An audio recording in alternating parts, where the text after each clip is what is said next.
ഭഗവാനെ, നാളെ കൂട്ടുകാരന്റെ വിവാഹമാണ്. ഇപ്പൊ അവിടെ ഹൽദി ചടങ്ങുകൾ തുടങ്ങാനുള്ള ഒരുക്കങ്ങളായിരിക്കും നടക്കുന്നത്. ഇവിടുന്ന് പോകുമ്പോ കൂട്ടുകാരൻ എന്നോട് പറഞ്ഞ വാക്കുകള് എനിക്ക് സഹിക്കാൻ കഴിയുന്നതല്ല. കൂട്ടുകാരൻ അങ്ങനൊരു ആഗ്രഹം വന്നു പോയതിന് എനിക്ക് എന്ത് ചെയ്യാനാവും? എന്റെ ജീവിതത്തില് ഇനിയൊരു വിവാഹം ഉണ്ടാവില്ല എന്ന് ഭഗവാൻ അറിയാവുന്നതല്ലേ. ഒരു തടസ്സവും കൂടാതെ കൂട്ടുകാരന്റെ വിവാഹം മംഗളായി തന്നെ നടക്കണം. താലികെട്ട് കഴിഞ്ഞ് കൂട്ടുകാരൻ എല്ലാം മറന്നോളും. കൂട്ടുകാരന് നല്ലൊരു ജീവിതം ഉണ്ടാവും. ഇതൊരു പരീക്ഷണം മാത്രമാണ്. അത് അതിജീവിച്ചു കഴിഞ്ഞാൽ എല്ലാം നല്ലതായി തീരും. വിവാഹം കഴിയുന്നത് വരെ കൂട്ടുകാരന്റെ മനസ്സിൽ അശുഭ ചിന്തകളൊന്നും ഉണ്ടാവാതിരിക്കാൻ ദേവി മനസ്സ് വെക്കണേ.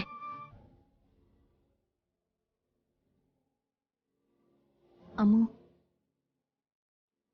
നീ അവര് പോയതു മുതൽ പൂജാമുറിയിൽ കയറിയതാണല്ലോ. രാത്രിയായിട്ടും നീ ഒന്നും കഴിച്ചിട്ടില്ലല്ലോ. തളർന്ന് വീണു പോവും. നീ വന്ന് വല്ലതും കഴിക്ക്. ഞാൻ കാവേരി ചേച്ചിയോട് പറഞ്ഞതല്ലേ, കൂട്ടുകാരന്റെ വിവാഹം കഴിയുന്നത് വരെ ഞാൻ ഉപവാസത്തിലും വ്രതത്തിലും ആയിരിക്കുമെന്ന്. സച്ചിയുടെ കല്യാണത്തിന് എന്ത് തടസ്സമുള്ളത്? നീ എന്തിനാ മോളെ വ്രതം പിടിക്കുന്നേ? ഞാൻ നോക്കിയിട്ട് ഒന്നും കാണുന്നില്ല. അവൻ ഈ വീട്ടിൽ നിന്ന് പോയി കഴിഞ്ഞു. ഇന്നവിടെ ഹൽദിയാണ്. നാളെ താലി കെട്ടും. എല്ലാവരും ഒത്തുചേരുകയും ചെയ്തു. ഇന്നലെ രാത്രി കൂട്ടുകാരൻ ഏറെ നേരം കാത്തുനിന്ന് എന്നെ കണ്ടു. ഒഴിഞ്ഞു മാറി നോക്കാൻ ഞാൻ ശ്രമിച്ചിട്ടും എനിക്കതിന് കഴിഞ്ഞില്ല. നിന്നെ ആദ്യമായി കണ്ട നിമിഷം മുതൽ ഒരു ആൽബത്തിലെ ചിത്രങ്ങൾ എന്ന പോലെ എന്റെ മനസ്സിൽ നീയുണ്ട്. ഞാനിനി എങ്ങനെ ജീവിച്ചാലും ആ ചിത്രങ്ങളുടെ നിറം കെട്ടുപോവില്ല. നിനക്ക് എന്തുകൊണ്ട് എന്റെ സ്നേഹം അംഗീകരിക്കാൻ പറ്റുന്നില്ല? കല്യാണത്തിന് 2 ദിവസം മാത്രമുള്ളപ്പോഴാ എന്നോട് അങ്ങനെ സംസാരിച്ചത്. അവസാന നിമിഷം പോലും അതിന് മനസ്സ് കാണിച്ചൊരു മനുഷ്യനെ വിശ്വസിക്കാൻ കഴിയൂ? ഇന്ന് രാത്രി കൂട്ടുകാരൻ ആരോടും പറയാതെ അവിടുന്ന് പോയാലോ? ഒരിക്കലും മറ്റൊരു കല്യാണത്തിന് കൂട്ടുകാരൻ മനസ്സുകൊണ്ട് തയ്യാറെടുപ്പ് നടത്തിയിട്ടില്ല. നീ എന്നെ ഇങ്ങനെ പേടിപ്പിക്കല്ലേ അമ്മു. അച്ഛനും അമ്മയും എല്ലാവരും അവിടെയുണ്ട്. ഞാൻ എന്റെ പേടിയെ കാവേരി ചേച്ചിയോട് പറഞ്ഞത്. കല്യാണം മുടങ്ങിക്കഴിഞ്ഞ അതിന്റെ കാരണക്കാരി ഞാനാണെന്ന് പുറം ലോകം അറിയും. എന്നിലുള്ള കൂട്ടുകാരന്റെ പ്രതീക്ഷയും കൂടും. സത്യം പറയാലോ അമ്മു, സച്ചി നിശബ്ദനായി ഇവിടെ കഴിയുമ്പോഴും അവന്റെ മനസ്സിൽ ഒരു മാറ്റവും വന്നില്ലെന്ന് ഇപ്പോഴാണ് എനിക്ക് മനസ്സിലായത്. ഞാൻ എന്റെ പൂജയും വ്രതവും തുടരും. ഒരു അശുഭ വാർത്തയും ദേവിക്ക് മുന്നിൽ നിന്ന് എനിക്ക് കേൾക്കേണ്ടി വരില്ല. ദേവി എന്നെ അത് കേൾപ്പിക്കുകയില്ല. അതാ ഞാൻ ഇവിടെ അഭയം പ്രാപിച്ചത്.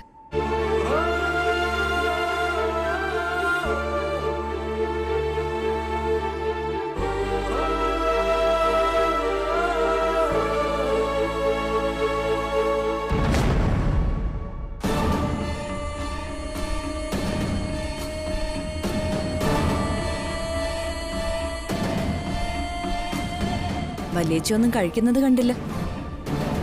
അല്ല, വന്നിരുന്ന ഉടനെ എഴുന്നേറ്റ് പോകുന്നേം കണ്ടു.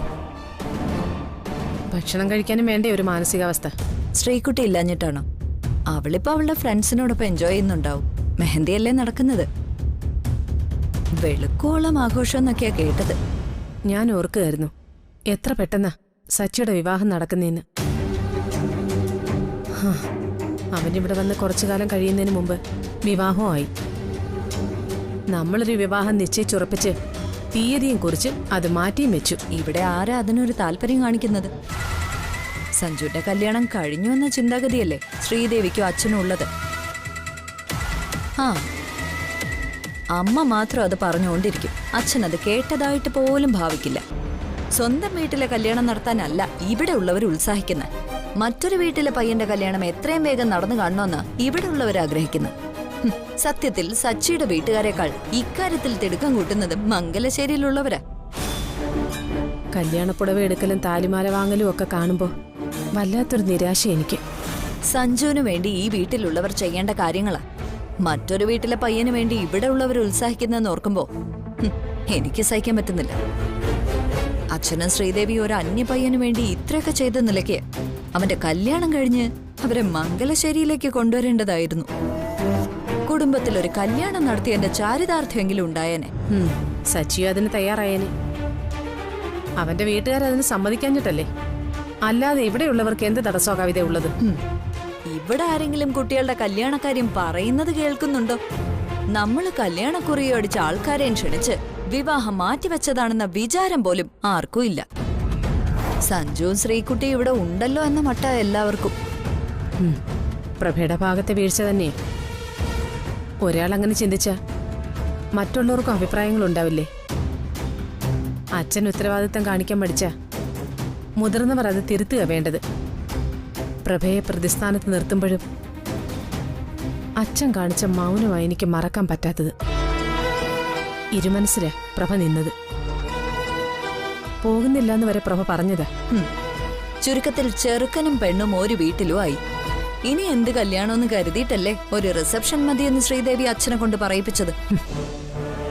എന്തൊരു വിധിയെ എന്റെ മകളുടേത്. പ്രഭേട്ടന്റെ വരവിനെ പറ്റി എന്തെങ്കിലും വ്യക്തതയുണ്ടോ? ട്രെയിനിങ് പീരീഡ് തീരുന്നത് വെച്ച് പ്രഭയൊരു ഡേറ്റ് പറയുന്നുണ്ട്. അത് പ്രഭ മാത്രം തീരുമാനിച്ച പോരല്ലോ, കമ്പനിയല്ലേ ലീവ് അനുവദിക്കേണ്ടത്. എനിക്ക് ഉറക്കം പോലും ഇല്ലാതായി. അല്ല, ആ പെണ്ണിനെ ഇവിടെ ഒന്നും കാണുന്നില്ലല്ലോ. ആ കാവേരിയോട് ചോദിച്ചപ്പോ അവള് പൂജയിലും ഉപവാസത്തിലും എന്നാ പറഞ്ഞത്. ഉപവാസോ? അവളെന്തിനു ഉപവാസം നടത്തണം? സച്ചിയുടെ വിവാഹം തടസ്സങ്ങളൊന്നും ഇല്ലാതെ കഴിഞ്ഞു കിട്ടാനാണത്രേ. അതാ ചോദിച്ചത്, അവൾ അവന്റെ ആരാണെന്ന്. അവളെ ഹൃദയത്തിൽ പ്രതിഷ്ഠിച്ചുകൊണ്ടല്ലേ അവൻ നടന്നത്. ഏയ്, അതൊക്കെ അവളുടെ വെറും തോന്നലേ. അവനൊരു മോഹം തോന്നി, അത്ര തന്നെ.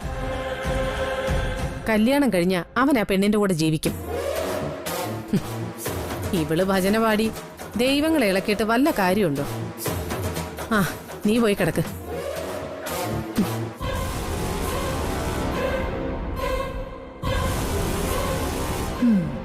ഇതൊരു നല്ല അവസരം. വീട്ടിലധികം പേരുമില്ല. അവളെ ഒഴിവാക്കാൻ എന്തെങ്കിലും ചെയ്യുന്നുണ്ടെങ്കിൽ അതിന്ന് വേണം.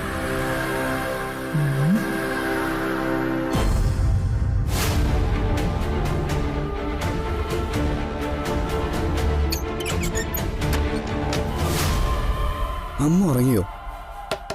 അമ്മു, അമ്മു കിടന്നോ? അവൾ ഉറങ്ങിക്കാണോ? ബാക്കി പ്രജകളൊക്കെ എവിടെയാണ് എന്തോ?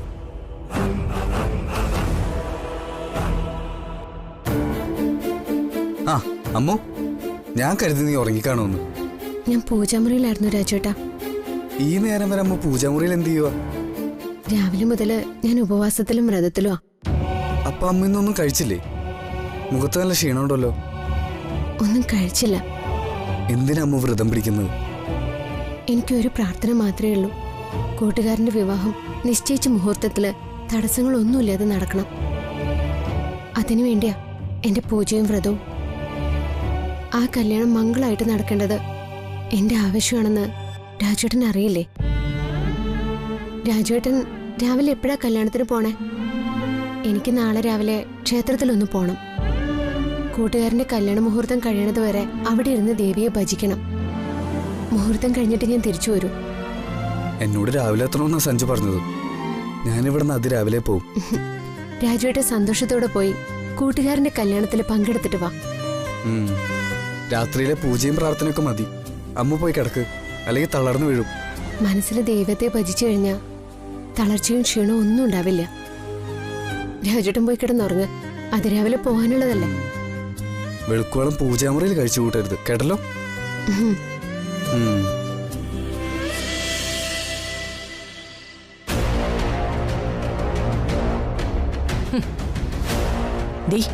എണീക്കടി. മംഗലശ്ശേരി വീടിന്റെ പൂജാമുറിയില് അടുക്കളക്കാരി പെണ്ണിന് എന്താ കാര്യം? അല്ല, ഞങ്ങളുടെ പൂജാമുറിയിൽ അസമയത്ത് നീ എന്തിനു പ്രവേശിച്ചു എന്നാ ചോദിച്ചത്.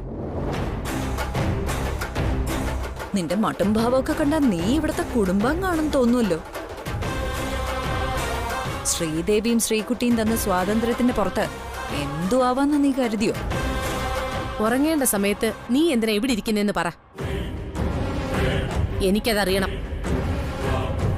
അത് നാളത്തെ വിവാഹം മംഗളായിട്ട് നടക്കണേന്ന് പ്രാർത്ഥിക്കായിരുന്നു. അല്ല, സച്ചിക്ക് വേണ്ടി പ്രാർത്ഥിക്കാൻ നീ അവന്റെ ആരാ? ഞാൻ ആരുമല്ല. എന്നിട്ട് നീ എന്താ സഞ്ജുവിന്റെ ശ്രീകുട്ടിയുടെയും വിവാഹം നടന്നു കാണാൻ പ്രാർത്ഥിക്കാത്തത്?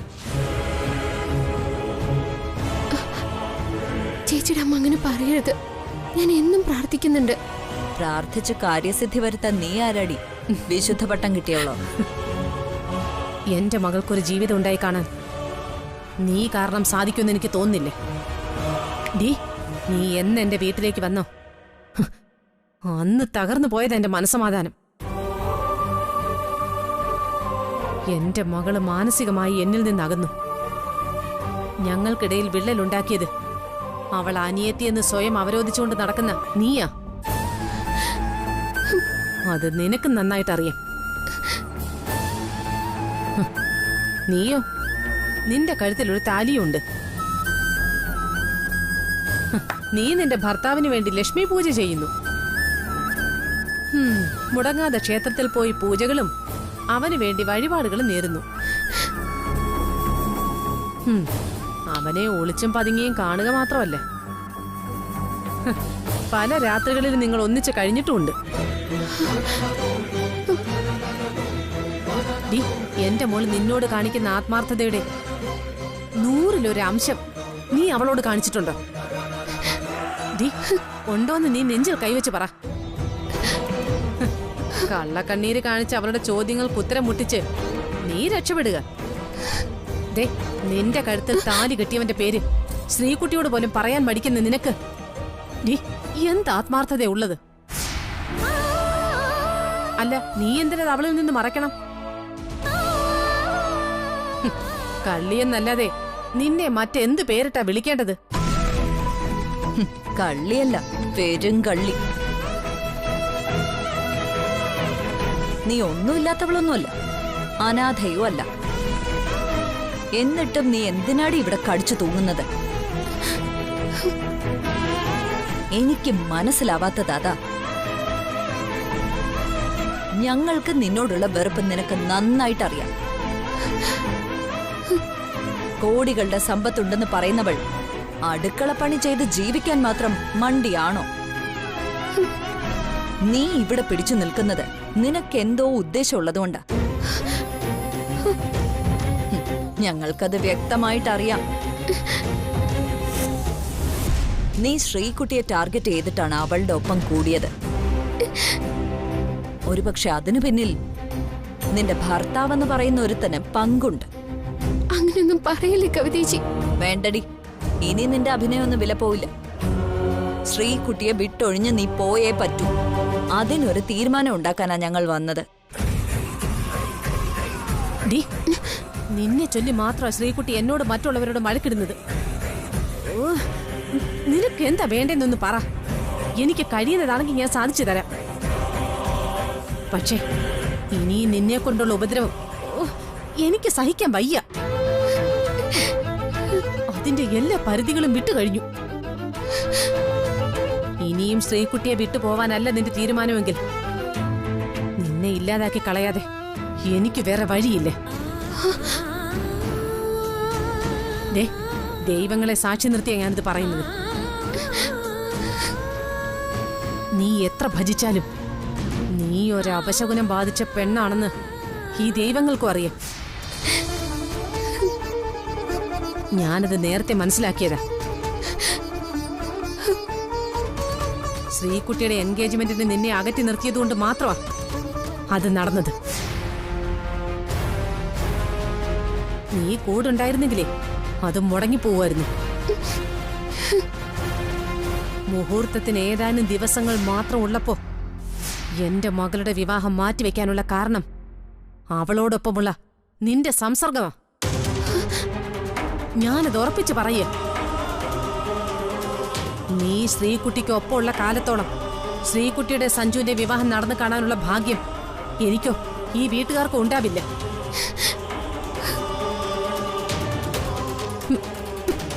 എന്റെ കുടുംബത്തിന് അത്രയ്ക്ക് അപകടകാരിയാ നീ. ഈ യാഥാർത്ഥ്യം തിരിച്ചറിഞ്ഞ ഞാൻ ഡി എന്താണ് നിന്നോട് ചെയ്യേണ്ടത്? ഞാൻ പോയിക്കോളാം ചേച്ചി, വീട്ടിൽ ഞാൻ പോയിക്കോളാം.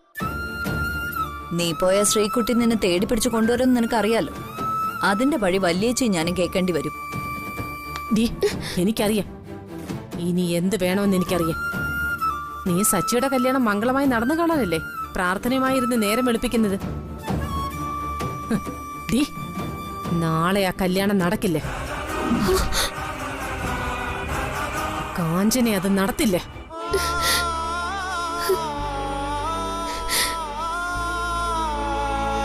എടി നേരെ ഒന്ന് പുലർന്നോട്ടെ. നിന്റെ പേര് പറഞ്ഞ ആ കല്യാണം ഞാൻ മുടക്കുന്നത്. ഈ നിമിഷം വരെ സച്ചി നിന്നെ കൊണ്ടു നടന്ന കഥകളൊന്നും അവന്റെ വീട്ടുകാർക്കോ പെൺകൂട്ടർക്കോ അറിയില്ല. ഇവിടെയുള്ളവരതൊക്കെ ഒളിപ്പിച്ചു വെച്ചു. അതെ, പറഞ്ഞാൽ നിഷേധിക്കാൻ പറ്റാത്ത ഒരുപാട് കാര്യങ്ങളുണ്ട്. സച്ചി നിന്റെ വീട്ടിൽ വന്ന് താമസിച്ചത്,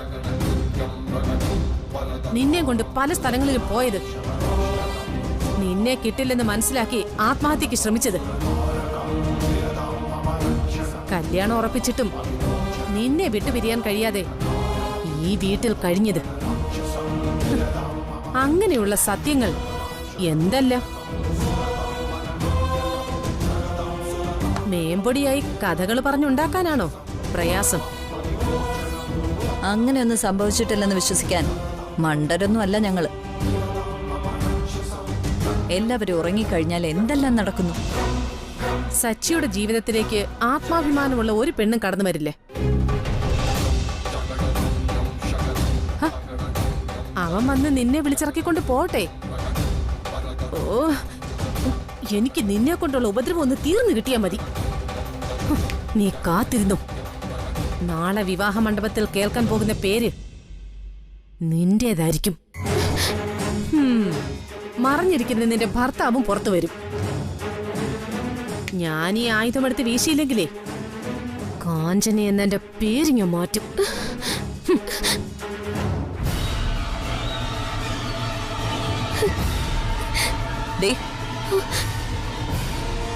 വല്യേച്ചി അത് ചെയ്യുമെന്ന് നിനക്ക് മനസ്സിലായല്ലോ. നിന്നെ പറ്റിയുള്ള കള്ളക്കളികൾ പൊളിക്കാനുള്ള അവസരമാണ് ഒത്തുവന്നിരിക്കുന്നത്. നിന്റെ ഫോട്ടോയും ഒരു അനോണിമസ് കോളും സച്ചി കെട്ടാൻ പോകുന്ന പെണ്ണിന്റെയും ബന്ധുക്കാരുടെയും ഫോണിലെത്തും. പിന്നെ കതിർ മണ്ഡപത്തിൽ ഒരു ബോംബ് പൊട്ടും. സച്ചിയുടെ വീട്ടുകാർ അത് നിഷേധിക്കും. പക്ഷേ സച്ചി അത് നിഷേധിക്കില്ല. അവൻ നെഞ്ചു വിരിച്ചു പറയും എല്ലാം സത്യമാണെന്ന്. സഞ്ജുവും ശ്രീകുട്ടിയും നാണം കെടും. അച്ഛനും ശ്രീദേവിയും ഓടി രക്ഷപ്പെടും. പിന്നെയുള്ള ചോദ്യം അമ്മു അഥവാ ലക്ഷ്മി ആരെന്ന. നിന്റെ ഫോട്ടോ വൈറലാകും. നാളെ രാവിലെ നീ ഈ വീട് വിട്ട് പോയാൽ ഇതൊന്നും സംഭവിക്കില്ല. എന്തു പറയുന്നു? മറുപടി എനിക്കിപ്പോ കിട്ടണം. വല്യേച്ചയെ തടയിടാനാ.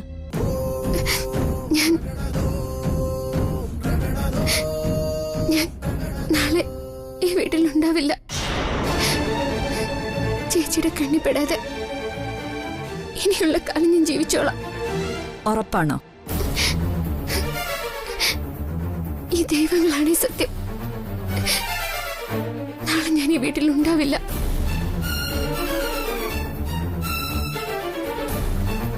ഒരു കത്ത് അത് എഴുതി വെച്ചിട്ട് വേണം നീ പോവാൻ.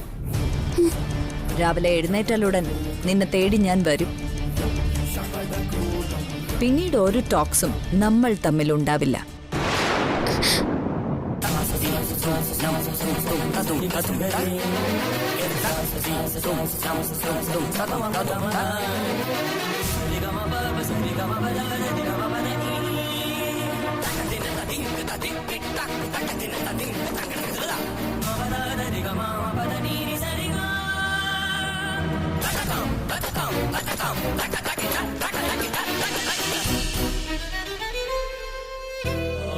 ദേവി, ഞാൻ എന്തിനു വേണ്ടി എന്തിനാണ് ഉപവാസവും വ്രതവും അനുഷ്ഠിക്കുന്നത്?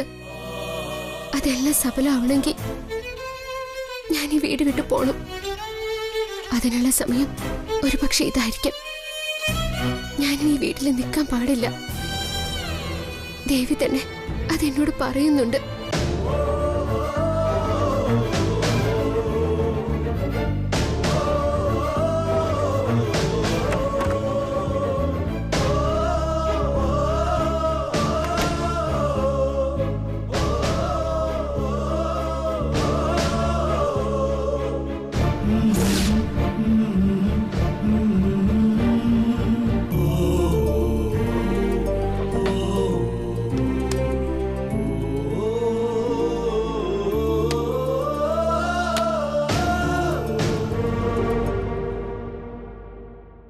മുത്തശ്ശ, അമ്മ പോവാ.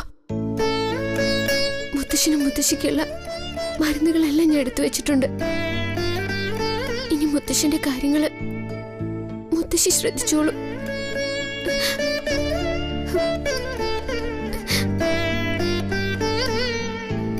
ആരോഗ്യം ശ്രദ്ധിച്ചോണേ മുത്തശ്ശ.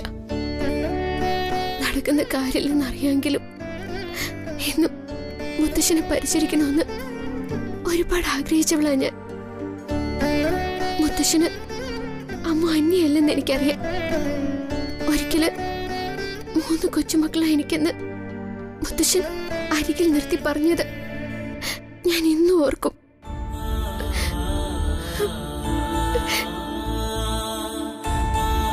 എനിക്ക് ഈ ഓർമ്മകളൊക്കെ മതി മുത്തശ്ശ. ഞാൻ ആരാ എന്തെന്നൊന്നും അറിയാതെ മുത്തശ്ശനെ അനാഥ പെണ്ണിനെ തന്നത് കടലോടെ സ്നേഹം. എന്റെ എല്ലാ സങ്കടത്തിലും കൊച്ചു സന്തോഷത്തിലും എന്റെ കൊച്ചുമോള അമ്മ എന്ന് പറഞ്ഞ് ചേർത്ത് നിർത്തിയ മുത്തശ്ശന്റെ പാദം മനസ്സിൽ തൊട്ട് നമിച്ചിട്ടാ ഞാൻ പോകുന്നത്.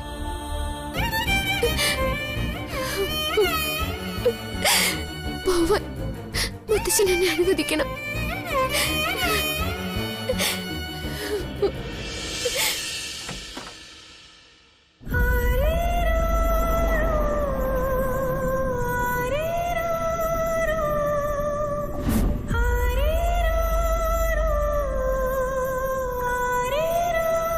ഈ മുറിയിൽ ഞാൻ എപ്പോ വന്നാലും അമ്മ ഇവിടെ ഉണ്ടാവും. ഇന്ന് അമ്മയില്ല. എനിക്ക് യാത്ര പറഞ്ഞു പോവാൻ അമ്മയില്ലാത്ത തന്നെ നല്ലത്.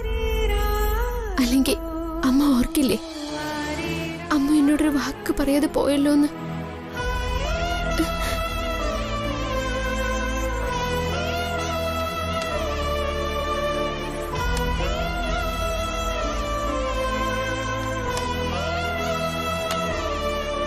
ഞാൻ ജനിച്ച ഉടനെ എന്റെ അമ്മ മരിച്ചു പോയെന്ന് എല്ലാവരും പറഞ്ഞു.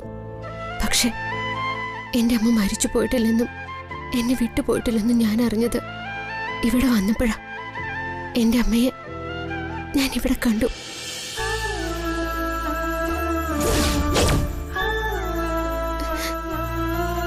നീ എന്റെ സ്വന്തം മോളാണെന്ന് അമ്മയുടെ നാവ് കൊണ്ട് പറയുന്നത് ഞാൻ കേട്ടു.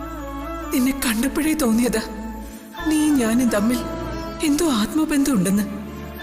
അമ്മേ, നീ എന്റെ പൊന്നു മോള. ഞാൻ ജനിച്ച ഉടനെ അമ്മ എന്നെ വിട്ടു പോയതുപോലെ ഇന്ന് ഈ മോളും ഈ അമ്മയെ വിട്ടു പോവാ.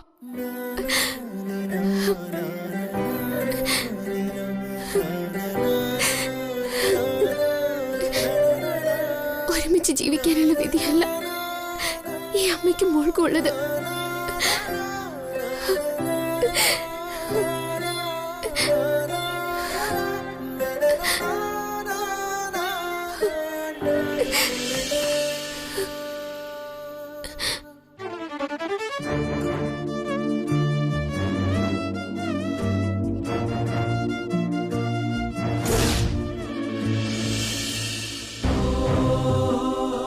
ഞാൻ ഓർക്കുക, ശരിക്കും ആരും പ്രതീക്ഷിക്കാത്ത ഒരു രാജകുമാരൻ വന്നു.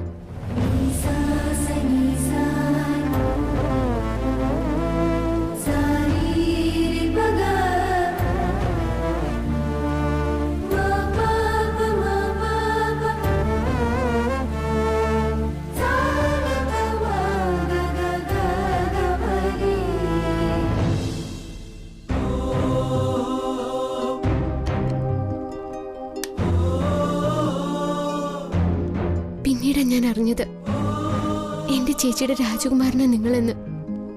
നിങ്ങൾക്കൊപ്പം ഒരു ജീവിതം ആഗ്രഹിക്കാത്ത എനിക്കപ്പോ സന്തോഷം തോന്നിയത്. എന്നും നിങ്ങൾ എന്റെ ചേച്ചിയുടെ മാത്രമായിരിക്കണം. എന്റെ കാര്യത്തില് നിങ്ങൾക്ക് ചെയ്യാൻ കഴിയുന്നത് എന്റെ ജീവൻ ആപത്തിലാവുമ്പോ രക്ഷിക്കുക മാത്രമാണ്. നിങ്ങളത് ചെയ്തിട്ടുണ്ട്. എനിക്ക് നിങ്ങൾ എന്റെ ദൈവോ. മരണം വരെ ദൈവമായി നിങ്ങളെ ഞാൻ ആരാധിക്കും, പൂജിക്കും. ചേച്ചി ക്ഷമിക്കണം. എന്റെ എല്ലാമായി ചേച്ചി ഇട്ടിട്ട് പോകുന്നതില് എനിക്ക് സങ്കടമുണ്ട്. പക്ഷെ എനിക്ക് വലുത് ചേച്ചിയുടെ ജീവിതം. എന്റെ ജീവിതത്തില് എനിക്ക് വിലപ്പെട്ടത് അത് മാത്രം. എനിക്കത് എന്റെ ചേച്ചിയോട് പറയാൻ കഴിയുന്നില്ല. ക്ഷമിക്കണേ ചേച്ചി, അമ്മൂനോട് ക്ഷമിക്കണേ. പറയാതെ പോകുന്നതിന് മാപ്പ്.